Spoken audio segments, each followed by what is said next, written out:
Halo semuanya, selamat datang di saluran kami. Hari ini kita akan membahas topik yang sangat menarik, asal-usul pemimpin tertinggi Gereja Katolik, yaitu Paus. Yuk, kita mulai!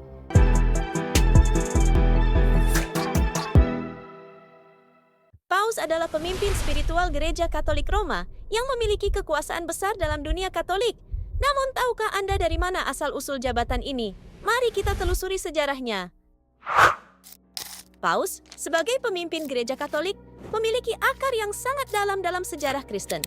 Sejak masa awal kekristenan, para pemimpin gereja berfungsi sebagai penggembala komunitas iman. Asal-usul jabatan Paus bisa ditelusuri kembali ke Santo Petrus, salah satu Rasul Yesus Kristus. Menurut tradisi, Yesus memberi Santo Petrus kekuasaan untuk memimpin gerejanya. Dalam Injil Matius 16:18, Yesus mengatakan, "Engkau adalah Petrus, dan di atas batu ini aku akan mendirikan jemaatku." Setelah kemartiran Petrus di Roma, pengikutnya mulai melanjutkan kepemimpinan gereja.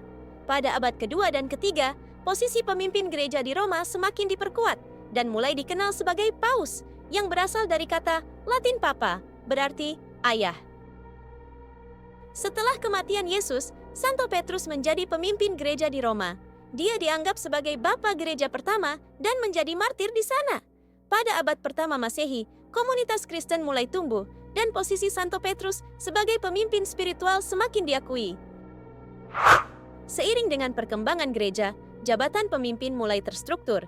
Pada abad kedua dan ketiga, pemimpin gereja lokal di berbagai daerah, termasuk Roma, mulai dikenal sebagai episkop, yang berarti uskup. Namun, posisi pemimpin Roma sebagai pewaris Santo Petrus mulai diakui sebagai yang tertinggi. Selama beberapa abad berikutnya, gereja mengalami banyak tantangan, termasuk perpecahan dan penganiayaan.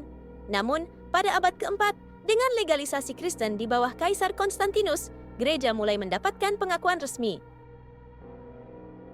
Konstantinus juga memindahkan ibu kota Romawi ke Konstantinopel, tetapi Roma tetap menjadi pusat spiritual. Pada saat ini, pemimpin gereja Roma mulai dikenal sebagai Paus dengan pengakuan bahwa mereka adalah penerus Petrus. Pada tahun 325 Masehi, Konsili Nicea diadakan untuk menyatukan ajaran Kristen. Pada saat ini, pemimpin gereja Roma mulai mendapatkan pengaruh yang lebih besar dalam menentukan ajaran dan praktik gereja. Ini adalah langkah awal menuju pengakuan resmi jabatan Paus.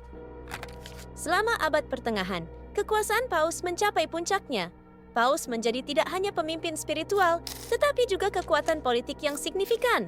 Paus Urbanus II, misalnya, memimpin Perang Salib yang mengubah wajah Eropa dan Timur Tengah. Hari ini, Paus masih memegang peran yang sangat penting dalam Gereja Katolik. Mereka adalah simbol persatuan bagi umat Katolik di seluruh dunia.